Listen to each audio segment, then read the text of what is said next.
Le Saint-Esprit ne nous est pas donné comme une possession dont nous puissions nous rendre maîtres pour en user à notre gré. Non, le Saint-Esprit nous est donné pour que ce soit lui qui devienne notre maître et qui nous prenne sous sa direction. Ce n'est pas à nous de nous servir de lui, c'est à lui de se servir de nous. Sans doute, il est bien réellement à nous, mais à nous comme Dieu, et notre position à son égard est celle d'une entière et complète dépendance de celui qui donne à chacun selon son bon plaisir. Le Père nous a en effet donné l'Esprit, mais cet Esprit ne travaille en nous que comme l'Esprit du Père, et chaque jour nous devons le demander au Père d'une manière tout aussi précise et confiante que si nous avions à le demander pour la première fois. Quand Dieu nous donne son Esprit, il nous donne l'essence même de son être.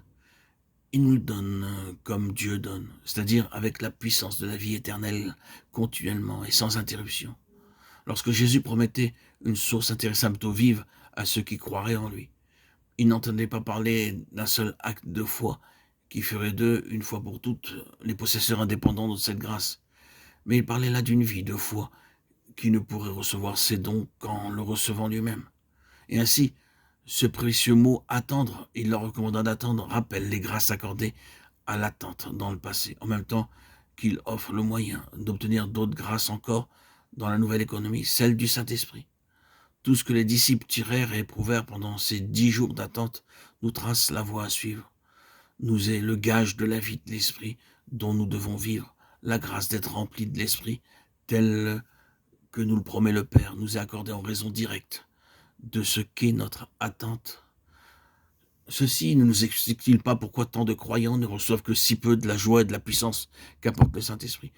Jamais ils n'ont su l'attendre, jamais ils n'ont fait une sérieuse attention à ces derniers mots du Maître. Il leur recommanda d'attendre la promesse du Père, laquelle, dit-il, vous avez ouï de moi. Cette promesse, ils l'ont ouï, ils l'ont vivement désiré l'accomplissement et l'ont demandé par de ferventes prières. Ils ont senti douloureusement l'absence de cet hôte divin et en ont mené deuil. Ils ont essayé de croire, essayé de saisir, essayé d'être remplis de l'esprit, mais jamais ils n'ont su ce que c'était que de l'attendre.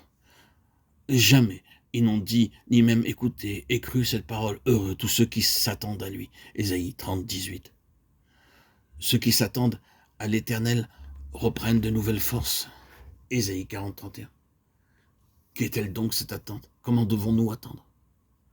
C'est à Dieu que je regarde pour qu'il me donne d'expliquer le plus simplement possible à quelques enfants de Dieu comment on peut obéir à cet appel.